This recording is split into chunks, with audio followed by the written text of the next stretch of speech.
What's up, guys? It's Bobby, East Carolina Chrysler Dodge Jeep with East Carolina Rides with Taylor. Hey, good morning. We've got kind of a late start this morning, but we're going to cover a lot of stuff in a little bit of time. Hope everybody's safe this Halloween. I was tempted to wear a wig, but I took it off before the podcast started. Taylor's like, "No, we ain't doing that." Anyways, when you come by today, come look for the guy with the purple hair. I'll be trying to sell you a car. But anyways, I had a few things I wanted to talk about. We got some cool sort of things that are happening in the Jeep line. We're going to cover it in a little bit, but man, that Jeep came out with a pretty killer commercial. It was good. Yeah, Very good. I thought, man, if I could share this with the group chat, I don't know. I had like this question in my mind. Maybe I shouldn't. Jeep kind of went NSFW a little bit, but Went rogue. yeah. But anyways, we'll talk about that a little later. Then they also released a lot of information on the new Jeep Grand Cherokee. It's a refresh, but there's kind of mixed feelings, I think, from sides of the Jeep world. But we'll cover their new engine and stuff like that. Taylor, did you see the some of the reviews? Some of the it's more like previews. Yeah, I saw some of them, but you're always going to get that.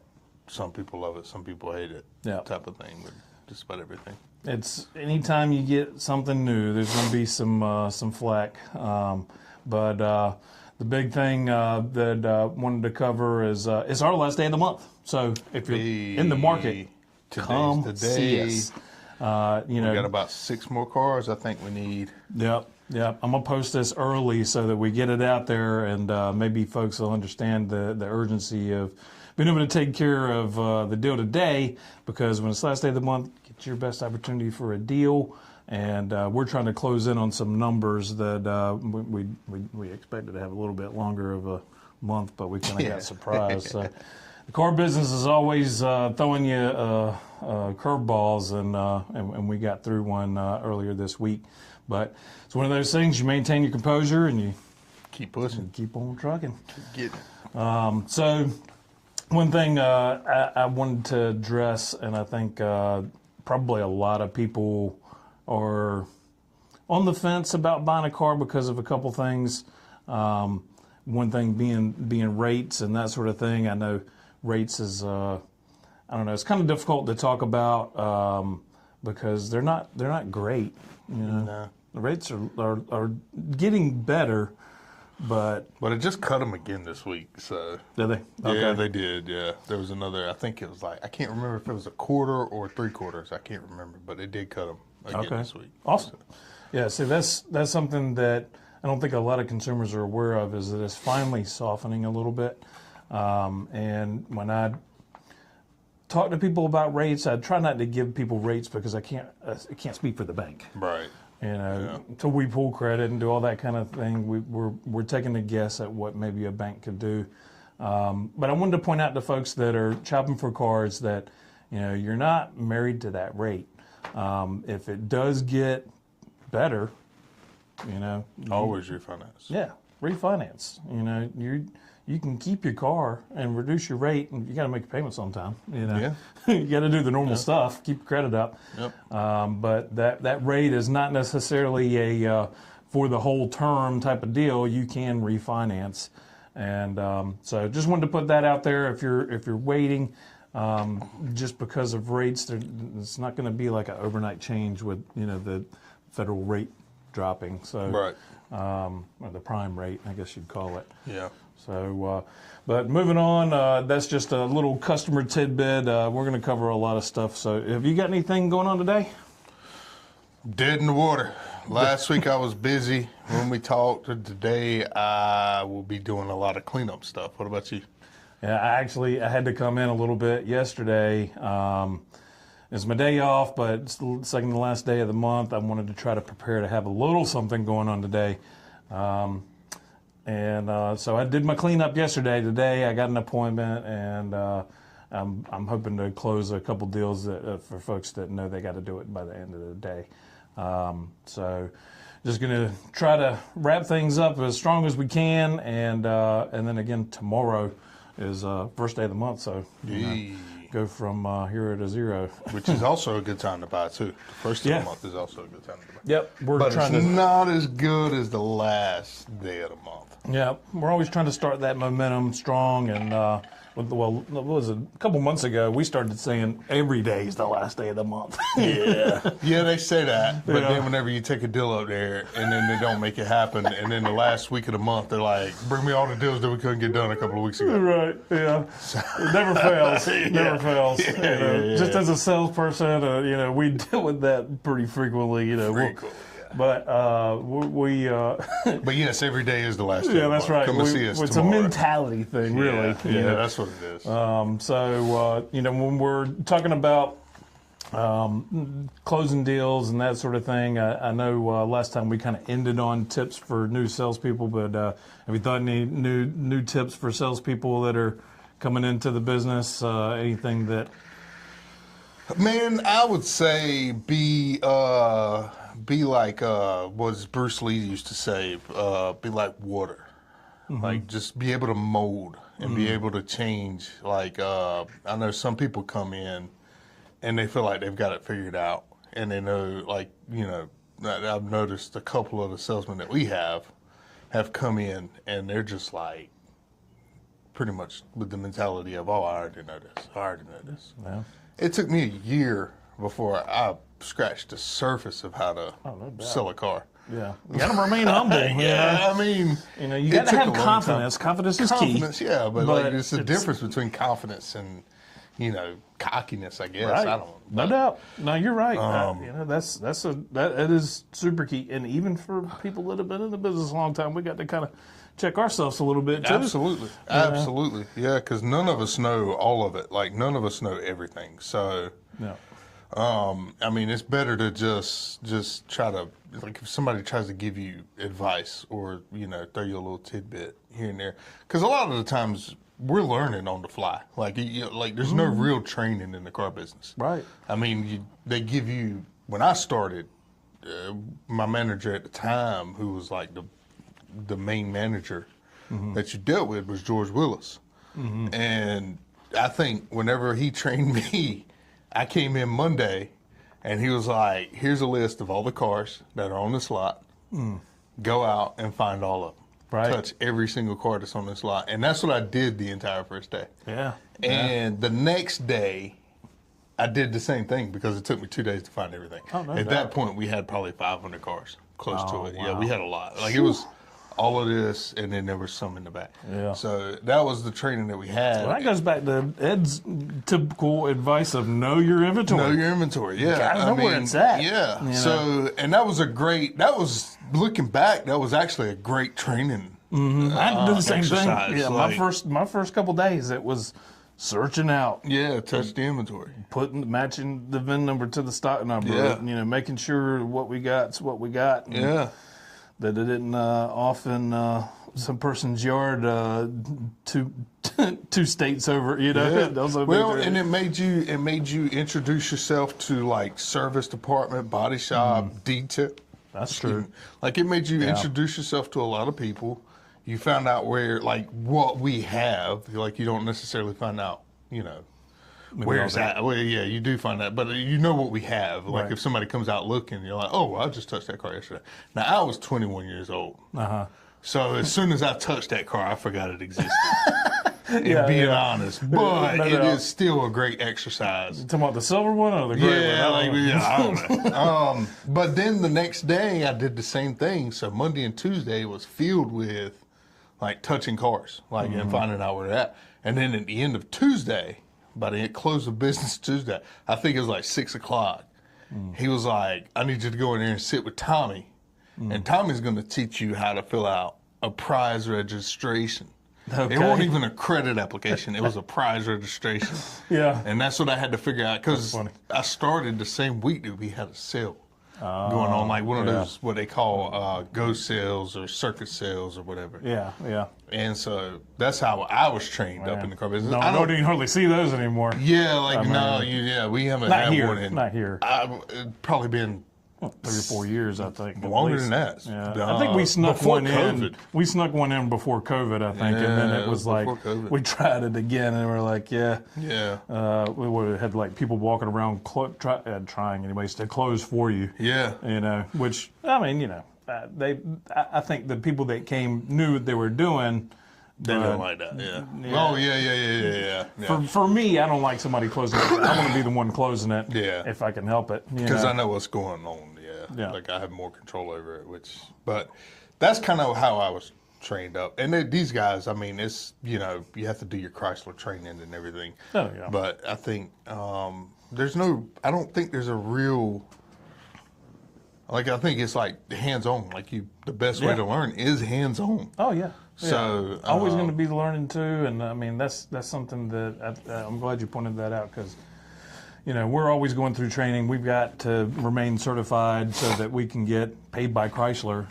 We got our extra spiffs that involve selling new cars, and the manufacturer does look out for us a little bit to sell a new car. So remaining certified and then doing those expert trainings and that sort of thing. I think that's crucial. You want to be an expert in your field, and if you want to be a professional, if you're coming here for a job, it's a whole different situation. If you're just coming to spend 5 or 6 months here, whatever, this probably is not for you. But if you're making it a career, man, this can be an excellent way to make a living. And it's a very lucrative business. It can be. Yeah. I mean, you can have 20, 25 car months, and then end up taking your wife out for a vacation. Or I mean, Chris. No doubt. Yeah, and no little steakhouse. You're going to the big boys once you have a 20, 25 car month. Yeah, I mean, you're going like it's a very lucrative business. It is long hours. Like you're going to be here for a while. Yeah. Just go on ahead and hunker down. Yeah. There ain't no I'm leaving at 5 o'clock or none of that. Like Right. you're going to be here. 5 o'clock. Yeah. Yeah, I remember I mean- when I used to have a 9 to 5. Yeah. I remember those part-time days. Yeah.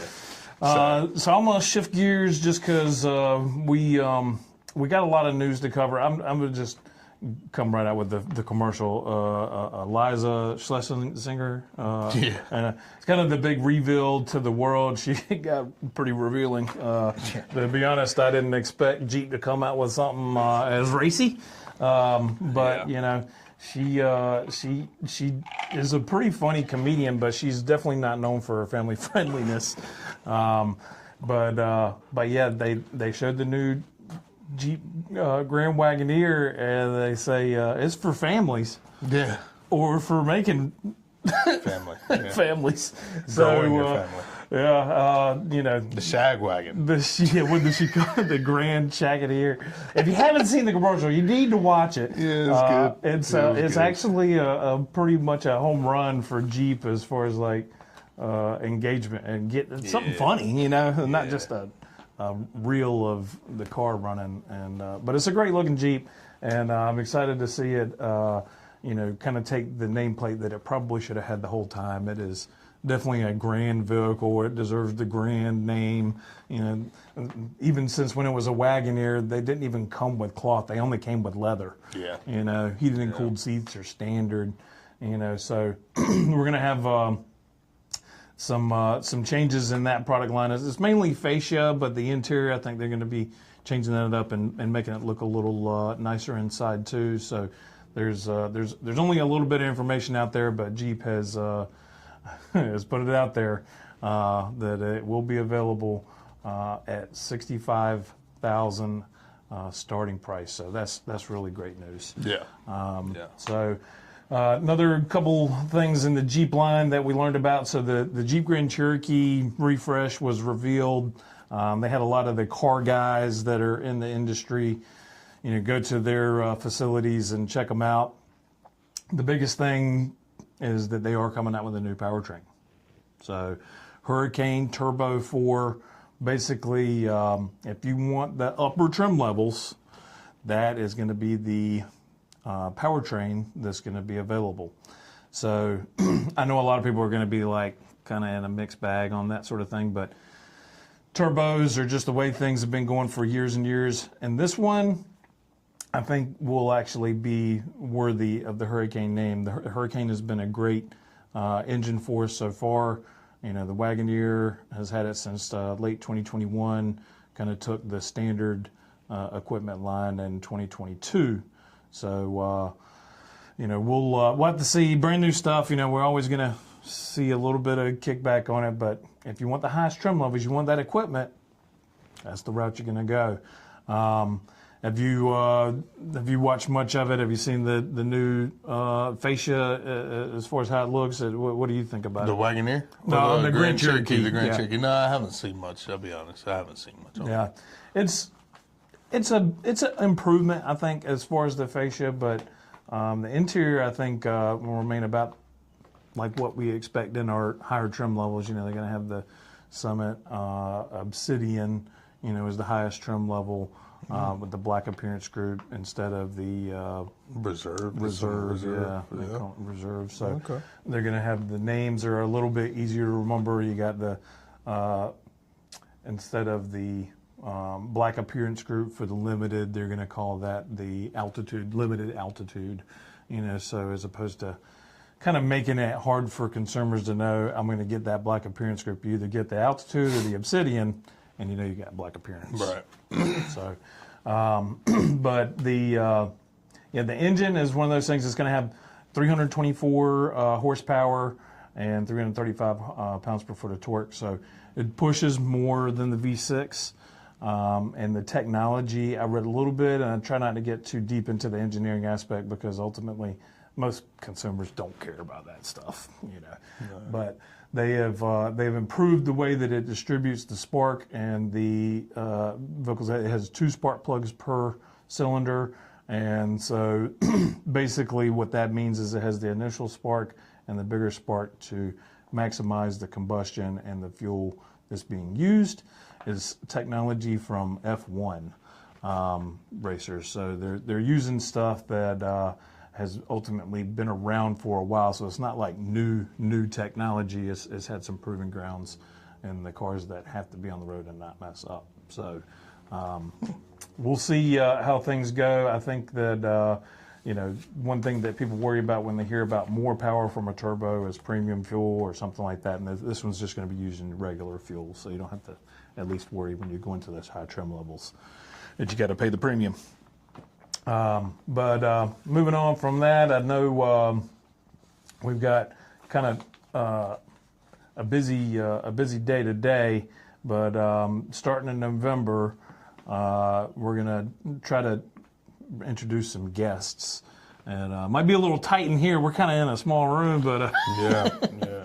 we're going to take like a vote maybe, or whoever watches this. You know, if you comment something, you got to engage. If you engage with this content, we'll invite you as a guest, and you got to get here fairly early. I mean, it's 7:30. yeah, 7:30. Which both of us are struggling. Yeah, with right now. we're still on the struggle bus on that, but I'm gonna be here, and Taylor's gonna be here, and we'll be hugged up on you. But we're gonna have a guest to try to mix things up a little bit, because I think you know we got some people that have other thoughts than us, and I want to kind of get other people's perspective too.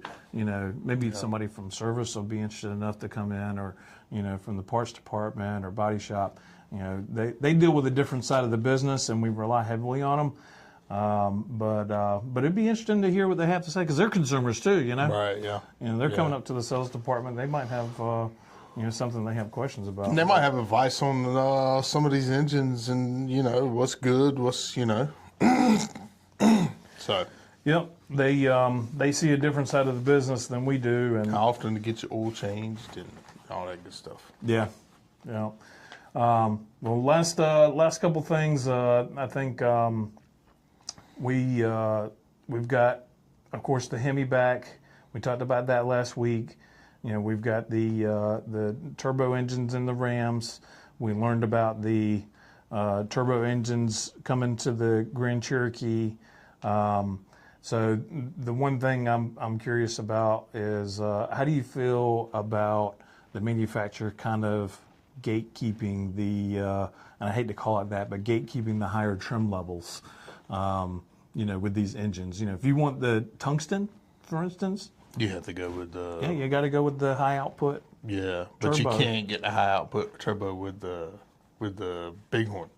Yeah, you can't go backwards on it. That's a good point. That's a Yeah. good point. If you want that engine, which is more powerful, the most powerful one you can pick is the standard output. Yeah. I think it's odd. It's definitely an odd thing that like they're saying, you can only get this engine in this.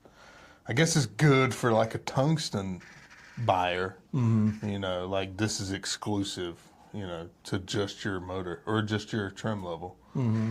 But if somebody needs a little bit more oomph or whatever, Right. or wants a little more oomph, but they can't necessarily go all the way up to the tungsten, For me, it kind of made sense, I guess, in the way that if you're going to the luxury line, one of the things that they try to reduce from the manufacturer side, and probably mentally a lot of customers want, maybe don't know that they want, is a quiet ride. When you're driving a luxury vehicle, which I kind of consider the Tungsten, the Limited, the Longhorn, and then the Grand Cherokee, the Summit and the Overland. Which I don't know if the Overland's even going to be a trim level in the new one. They might call it the Limited Reserve or something like that. But quieter ride. When you got more cylinders, you're going to hear it more than a 4-cylinder turbo, or a 6-cylinder turbo.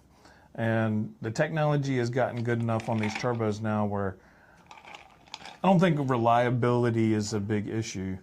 We have yet to see really many engine issues with the Hurricane that's in the trucks and the Wagoneers. So I think that part is kind of past us.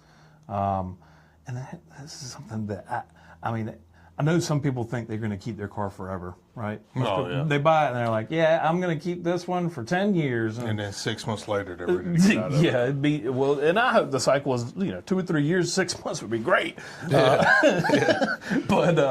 people trade every 3 or 4 years.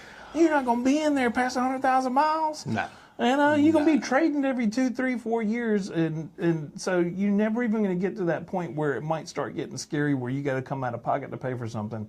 The second owner is going to be, or the third owner is going to be the one to have to deal with maintenance issues when you get to that maybe 150,000 mile mark, So That's just like the Toyota consumers that like they buy every 3 years and they only buy it to Toyota because Toyota is such a reliable vehicle and they put like 20,000 miles on their vehicle and trade it. It's it's a mute point. Yeah. Like go adventure a little bit. Go check out a Jeep. Go check out even like a Chevrolet or whatever you want. Like don't stick with this brand because of reliability and all of this stuff. And then just to go sudden, and trade it 2, 3 years 3 later. months later with less than 30, like you still have the full bumper to bumper warranty on the vehicle. Right.